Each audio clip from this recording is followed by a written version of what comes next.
Kisah tukang kayu menemani mayat konglomerat dalam kubur selama 40 hari. Alkisah, seorang konglomerat yang sangat kaya raya, menulis surat wasiat.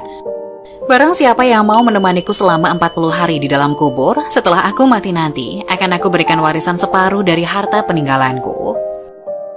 Lalu ditanyakanlah hal itu kepada anak-anaknya, apakah mereka sanggup menjaganya di dalam kubur nanti? Tapi anak-anaknya menjawab, mana mungkin kami sanggup menjaganya, ayah, karena pada saat itu ayah sudah menjadi mayat. Keesokan harinya dipanggillah semua adiknya, dan beliau kembali bertanya, adik-adikku, sangguplah di antara kalian menemani aku di dalam kubur selama 40 hari setelah aku mati nanti? Aku akan memberi setengah dari hartaku. Adik-adiknya pun menjawab, apakah engkau sudah gila? Mana mungkin ada orang yang sanggup bersama mayat selama itu di dalam tanah?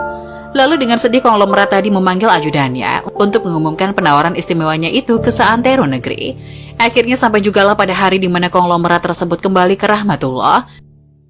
Kuburnya dihias megah laksana sebuah peristirahatan termewah dengan semua perlengkapannya. Pada waktu yang hampir bersamaan, seorang tukang kayu yang sangat miskin mendengar pengumuman wasiat tersebut.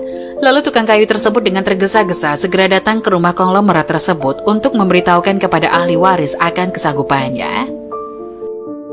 Keesokan harinya dikebumikanlah jenazah sang konglomerat. Si tukang kayu pun ikut turun ke dalam liang lahat sambil membawa kapaknya. Yang paling berharga dimiliki si tukang kayu hanya kapak untuk bekerja mencari nafkah. Setelah 7 langkah para pengantar jenazah meninggalkan area pemakaman, datanglah malaikat Mungkar dan Nakir ke dalam kubur tersebut. Si tukang kayu menyadari siapa yang datang. Ia segera agak menjauh dari mayat konglomerat. Di benaknya sudah tiba saatnya lah si konglomerat akan diinterogasi oleh malaikat Mungkar dan Nakir. Tapi yang terjadi malah sebaliknya. Malaikat Mungkar Nakir malah menuju ke arahnya dan bertanya, apa yang kau lakukan di sini? Aku menemani mayat ini selama 40 hari untuk mendapatkan setengah dari harta warisannya, jawab si tukang kayu. Apa saja harta yang kau miliki? Tanya Mungkar Nakir. Hartaku cuma kapak ini saja untuk mencari rezeki, jawab si tukang kayu. Kemudian Mungkar Nakir bertanya lagi, dari mana kau dapatkan kapakmu itu? Aku membelinya. Lalu pergilah Mungkar dan Nakir dari dalam kubur tersebut.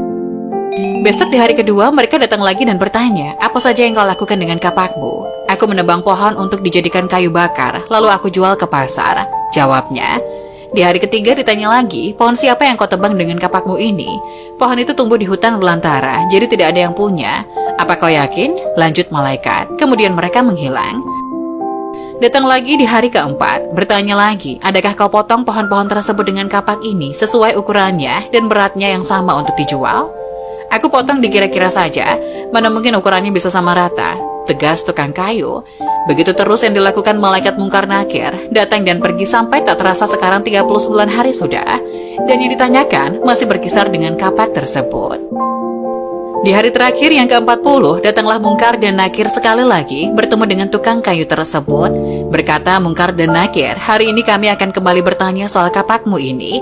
Belum sempat Mungkar Nakir melanjutkan pertanyaannya, si tukang kayu tersebut segera melarikan diri ke atas dan membuka pintu kubur tersebut. Ternyata di luar sudah banyak orang yang menantikan kehadirannya untuk keluar dari kubur itu. Si tukang kayu dengan tergesa-gesa keluar dan lari meninggalkan mereka sambil berteriak, kalian ambil saja semua bagian harta warisan ini, karena aku sudah tidak menginginkannya lagi. Sesampai di rumah, si tukang kayu berkata pada istrinya, aku sudah tidak menginginkan separuh harta warisan dari mayat itu. Di dunia ini, harta yang kumiliki padahal cuma 1 kapak ini. Tapi malaikat Mungkar Nakir selama 40 hari yang mereka tanyakan dan persoalkan masih saja seputar kapak ini. Bagaimana jadinya kalau hartaku begitu banyak? Entah berapa lamba dan bagaimana aku menjawabnya.